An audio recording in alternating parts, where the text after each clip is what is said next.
Sir Mumtaz भट्टी, आपने कहा कि इशू टॉपिक के ऊपर बात करें। एक टॉपिक 9 मई है जिसके बारे में आपने अनाउंस किया था। फ़ौज का एक वाज़ेह मौक़िफ़ था कि जब तक माफ़ी नहीं मांगी जाती जिन्होंने ये किया उस वक़्त तक उनके साथ बात नहीं होगी। बड़े बड़े एंकर ये खबरें दे रहे हैं कि कोई गैर सियासी लोग जो है वो बातचीत कर रहे हैं उस जमात के सरबराह के साथ जो कि 9 मई में मुलव्वस थी, और कोई डील की बातें हो रही हैं। इस पे लेटेस्ट अपडेट क्या है? क्या फ़ौज ने अपना कोई मौक़िफ़ नरम किया है? क्योंकि दूसरी तरफ से भी स्टेटमेंट्स जो है ना वो कोई मिली जुली आ रही हैं, कोई नरम स्टेटमेंट्स दूसरी तरफ से भी आ रही हैं जो कि ये ज़ाहिर करती हैं कि उन्होंने अपने मौक़िफ़ में कुछ नरमी पैदा की है। तो इस पर ज़रा वाज़ह कर दें कि इस वक्त फ़ौज क्या स्टांस है इसके ऊपर। कुछ दिनों पहले इसी हवाले से एक खबर जारी हुई, ISPR से आई। हमें पता चला कि फ़ौज के एक साबिक अफसर का कोर्ट मार्शल हुआ है। जो फ़ौजी अहलकार हैं उन्हें बगावत पर उकसाने के हवाले से उसे जो सज़ा दी गई है 14 साल बामुशक्कत कैद की, और साथ उसका रैंक भी ज़ब्त हुआ है। तो ये बहुत सख्त एक लेवल है सज़ा का कोर्ट मार्शल होना। इसकी अगर कुछ तफसीलात के कौन से ऐसे इल्ज़ामात हैं जो साबित हुए हैं जिनकी बिना पर ये सज़ा हुई है, साथ ही इससे जुड़ी एक बात कि ये भी बैरून मुल्क है जिसको सज़ा हुई है, अकबर हुसैन, और इसके अलावा और भी 2-3 केसेस हैं जो जिनका कोर्ट मार्शल हुआ था, वो भी बाहर बैठे हैं। आदिल राजा है, हैदर मेहदी है और दीगर। और आपने पिछली जो प्रेस कॉन्फ्रेंस है उसमें डिजिटल दहशतगर्दी की भी बात की थी, और इन सब पे उससे जुड़े इल्ज़ामात भी हैं कि वहाँ बैठ के वो इसमें भी मुलव्वस हैं। तो सर मेरा दूसरा सवाल इसमें ये है कि इन सज़ाओं पे अमल दरामद कैसे होगा? ये लोग तो कोर्ट मार्शल के बाद भी मज़े कर रहे हैं। देखें, पहली बात तो ये है कि डिजिटल दहशतगर्दी जो है इसकी जो खिलाफ जो पहला लाइन ऑफ डिफेंस है ना, द फर्स्ट थिंग जिसने इस डिजिटल दहशतगर्दी को काबू करना है, इसका तदारक करना है, वो है कानून। ठीक है। अनफॉर्चुनेटली आपके सामने है कि जो झूठ है, प्रोपेगेंडा है, मीडिया में भी फेक न्यूज़ डाली जाती हैं, गलत तस्वीरें डाली जाती हैं, डॉक्टर्ड इमेजेस डाले जाते हैं, आवाम के जहन में कन्फ्यूजन डाली जाती है, सबके सामने हो रहा है, गलत बातचीत की जाती है, खुल कर गलत बातचीत करते हैं, झूठ बोलते हैं। लेकिन कानून उसके अगेंस्ट अपना रास्ता उस तरह नहीं बना रहा जिस तरह इसको बनाना चाहिए। ताहम जो अफवाज पाकिस्तान है वो इस मामले को बहुत सीरियस लेती,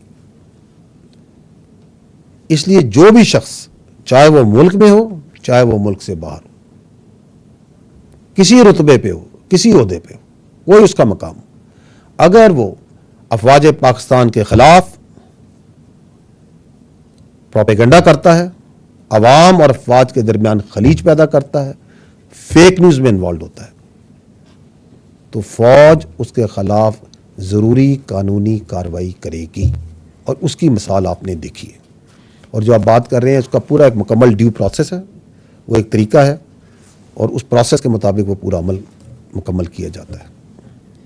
और ये जो डिजिटल दहशतगर्द बाहर बैठ के बातचीत करते हैं, मैं इनको बदकिस्मत ही कहूँगा, क्योंकि ये वो बदकिस्मत बेज़मीर लोग हैं जो चंद पैसों की खातिर अपनी रियासत, अपने इदारों और अपने अवाम के खिलाफ प्रोपेगेंडा करते हैं। देखें, इस मौजू पे जो फ़ौज का बड़ा वाज़ेह मौक़िफ़ है, जो 7 मई की ISPR की प्रेस कॉन्फ्रेंस थी उसमें यह बयान किया गया था, ना उसमें कोई तब्दीली आई है और ना ही आएगी।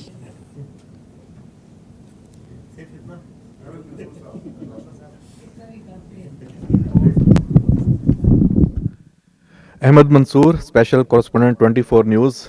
जनरल साहब, फ़ौज के अंदर जो एहतसाब का निज़ाम है उसी से। जनरल साहब, मैं जावेद शहजाद हूँ, AP न्यूज़ इस्लामाबाद से। मैं थोड़ी देर के लिए आपको USA लेके जाना चाहूँगा। आप याद कराऊँगा कि अमरीकी USA हाँ वीज़े के बगैर। अच्छा सर, अमरीकी कांग्रेस की जानिब से आपका वीज़ा लगा हुआ है? सर लग जाएगा सर, अच्छा, लग जाएगा।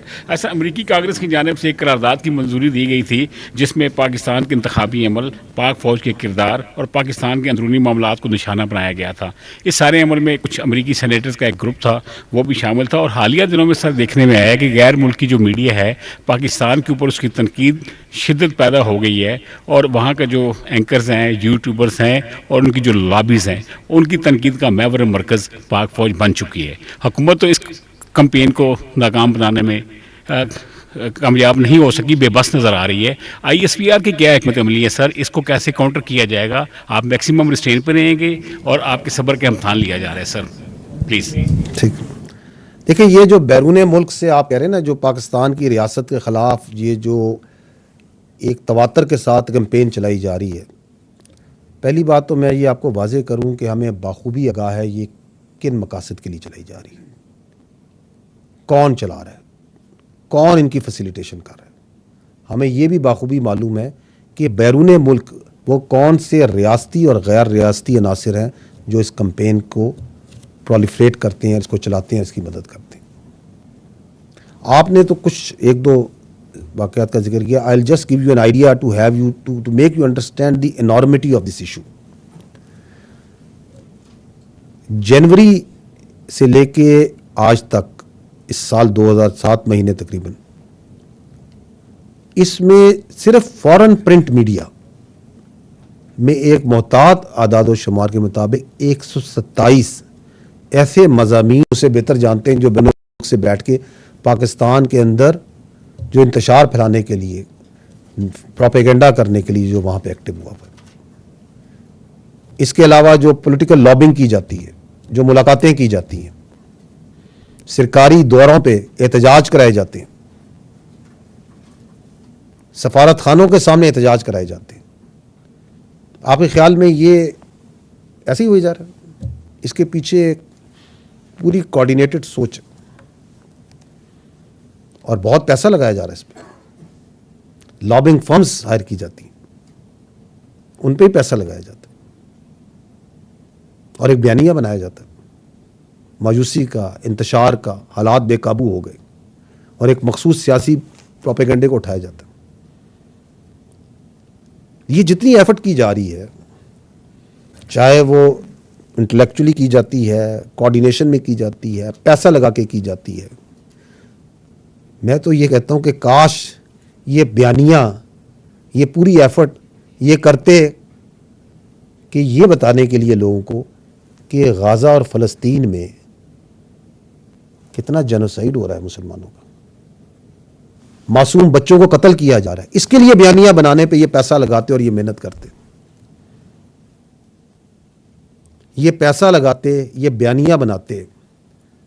آج ہم 5 اگست کو کھڑے ہیں کہ 70 سال سے اوپر ہو گئے ہیں اور کشمیر میں ہمارے بہنوں بھائیوں کا کیسے استحصال کیا جا رہا ہے. 10 لاکھ سے زائد فوج وہاں بیٹھی ہے. کس طرح بچوں کو، بچیوں کو، بوڑھوں کو، غریبوں کو ہراساں کر رہی ہے. اس کا بیانیہ بناتے. یہ پوری محنت کریں. اگر اتنی ہی پیسہ ہے، اتنی ہی کوآرڈینیشن ہے، اتنی ہی ایکسیس ہے، تو یہ محنت کریں بیانیہ بنانے کے لیے، ایک رائزنگ پاکستان کے لیے.